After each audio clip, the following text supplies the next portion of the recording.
remercier pour ce prix. Elle m'a chargé par mail, et donc j'ai imprimé ce beau texte, de vous lire ceci. Je vais donc me transformer en état d'image 2 secondes. Bonjour et merci au jury pour ce prix qui récompense un travail de bonne volonté sur un roman qui n'avait pas pu paraître dans sa première incarnation et que Sébastien Guillot et moi-même sommes parvenus à porter et à retravailler par la suite. J'aimerais remercier bien évidemment l'équipe de Demos, mais aussi le premier passeur de ce livre, Doug Headline, ainsi que Benoît Moureau chez Rivage, et surtout, au risque de faire rougir, je tiens à citer à nouveau Sébastien Guillot, éditeur précieux, au regard à la fois sûr et souple, avec qui c'est le véritable plaisir de travailler, car il sait à quel point les œuvres du traducteur sont proches de celles de l'écrivain. C'est habillé pour l'hiver, décidément. Au-delà de ma reconnaissance, puisque ceux d'entre vous qui entendent ces lignes sont à Saint-Malo, j'aimerais conclure en vous demandant, chacun à votre manière, de prendre à cœur le statut des auteurs et des traducteurs qui ne peuvent pas, contrairement au personnage principal du ton, payer leur passage sur un navire en narrant simplement des récits. Paradoxalement, auteurs, traducteurs, voire directeurs d'ouvrages deviennent d'année en année les parents pauvres de l'industrie du livre, et pourtant, il n'y a qu'en nous protégeant que cette même industrie pourra survivre. J'espère qu'elle saura le comprendre, et que l'on connaîtra bientôt, entre autres, les conclusions du très attendu rapport Assouline sur la traduction littéraire en France. Sinon, il se pourrait que d'ici peu, les amoureux de livres n'aient plus souvent le plaisir de tenir en main des titres à la fois exigeants et bien écrits, ou bien traduits. Mais je n'ose imaginer le contraire, et pour l'instant, l'heure est aux réjouissances. Alors je savoure ce prix, et je vous le répète, merci.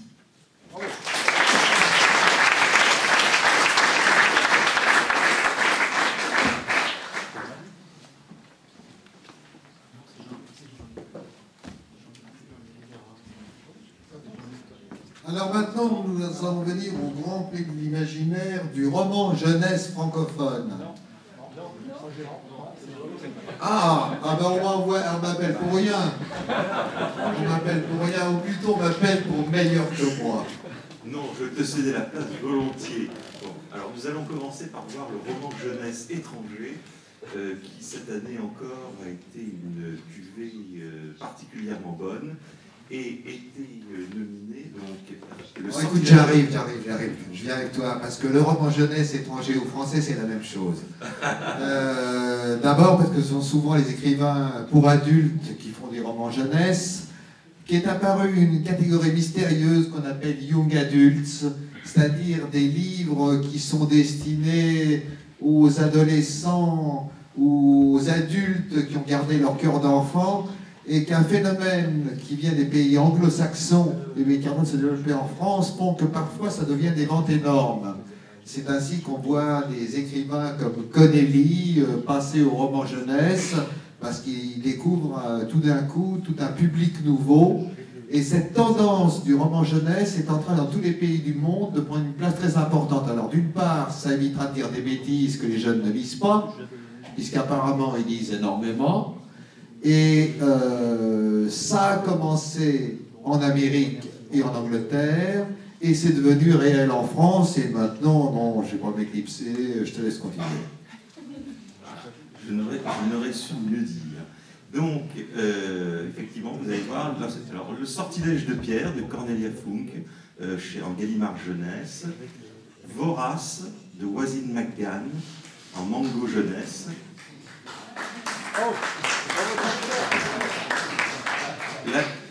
La série des aventures d'Alcatraz de Brandon Sanderson, aussi en Mango Jeunesse. La confrérie de l'horloge de Arthur Slade, au masque. Et Léviathan de Scott Westerfeld, en Pocket Jeunesse. Et le gagnant est la confrérie de l'horloge d'Arthur Slade.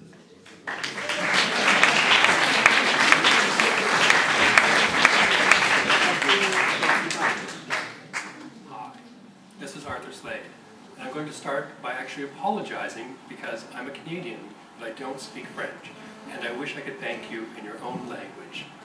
So please forgive any pronunciations that I have in English. But I want to thank everyone in St. Malo who has organized this and has bestowed this great and wonderful honor on my novel. I absolutely truly appreciate it, and I appreciate the work of the judges, and I also appreciate the work of the other authors who were nominated. Secondly, I would like to thank my publisher, Mask Editions, who put out such a beautiful edition of the book. And lastly, and perhaps most importantly, I want to thank my translator, Marie Campbell, who did such a wonderful job. Well, I think this award in itself is proof that she did a wonderful job on the novel. So thank you all very, very much from Canada. Take care. Si vous ne parlez pas anglais, il a remercié son prix, il a remercié particulièrement son éditeur et sa traductrice, sans laquelle le livre ne serait pas passé. On revient à ce qu'on disait tout à l'heure des traducteurs. Qu'est-ce qu'il a dit d'autre? Il a remercié ses familles, son tante à l'américaine ou à la canadienne.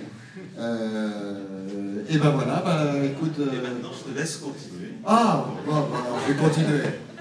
Alors en France, eh bien, nous avons des nominés. Nous avons La guerre des mondes n'aura pas lieu, de Johan Elio chez Mango Jeunesse. Un nom qui revient souvent. La roue des vents, de Vincent Joubert chez Ankama. La douane volante, de François Place chez Gallimard Jeunesse. Et Les yeux d'opale de Bénédicte Taffin chez encore Gallimard Jeunesse. Et le prix s'en est allé à La douane volante de François Place chez Gallimard Jeunesse.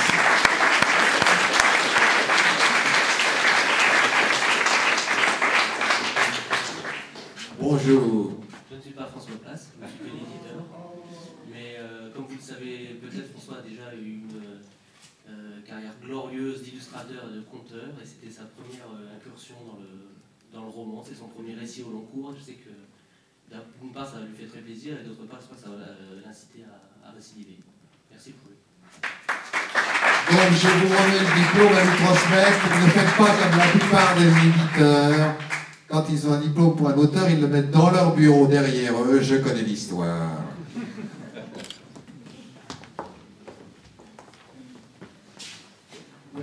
Donc nous allons passer à la catégorie de la nouvelle étrangère. Donc il y avait 4 nominés. Donc le recueil L'essence de l'art de Ian M. Banks au Bélial. La nouvelle Voyage avec mes chats de Mike Resnick dans le numéro 10 de Galaxy. Le recueil Sous des cieux étrangers de Lucius Shepard, toujours au Bélial. Et la novella Les vestiges de l'automne aux éditions AQSF de Robert Silverberg. Et le lauréat est Lucius Shepard pour Sous des cieux étrangers au Bélial. Lucius Shepard n'est pas là, mais son éditeur est là, heureusement, parmi nous, Olivier Girard du Bélial.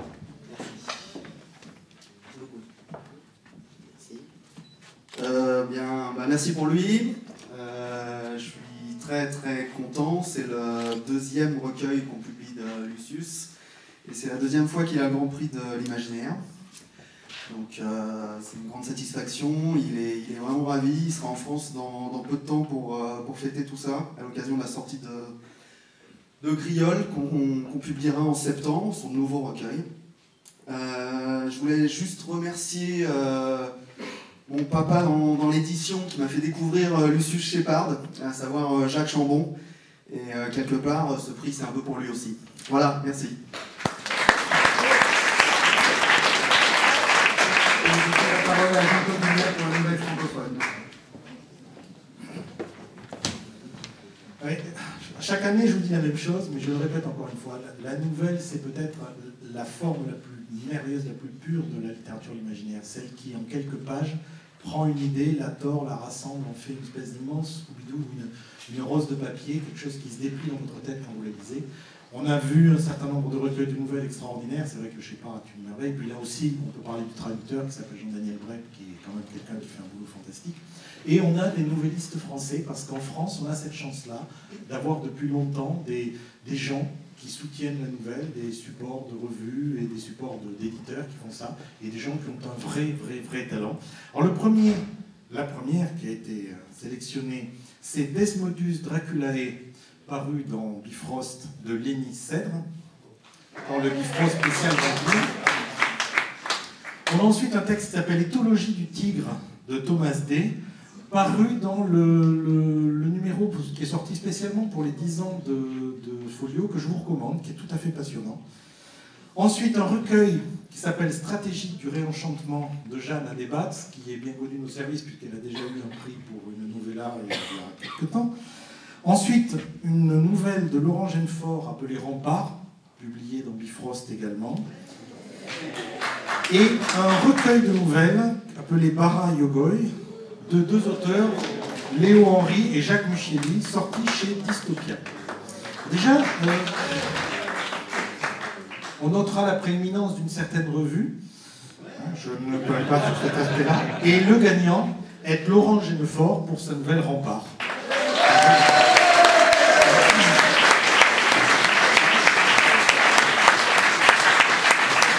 Moi, je suis très très content parce que j'aime vraiment beaucoup ce qu'écrit Laurent, mais bon, je ne devrais pas dire. Merci. Ah d'accord, à mon éditeur d'abord, le Bénial, voilà. Et puis voilà, c'est tout. Et je vais me faire engueuler par la Talente qui m'a demandé de dire que vous pouviez retrouver le machin sur le centre de la Talente. Voilà, je ne me ferai pas engueuler ce coup-ci. Et moi je rajoute encore une couche, c'est vrai qu'une nouvelle ça se lit vite, c'est une gourmandise, c'est un petit moment de plage effectivement si on en a envie, et les lauréats, enfin ceux qui ont été nominés et le lauréat, méritent véritablement que vous vous offriez ce petit quart d'heure de pause, peut-être face à la mer.